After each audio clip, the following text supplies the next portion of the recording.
Mineral powder is a high fineness and high activity powder obtained by water quenching blast furnace slag after drying, grinding, and other processes.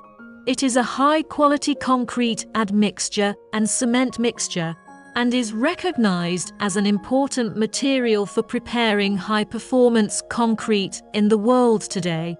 By using granulated blast furnace slag powder, the compressive strength of concrete can be improved effectively, and the cost of concrete can be reduced.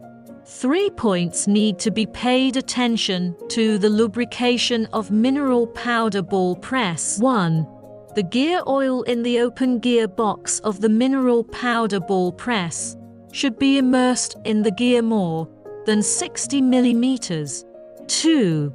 The roller bearing of mineral powder ball press is open once every 3 months to replace the butter or oil with the butter gun.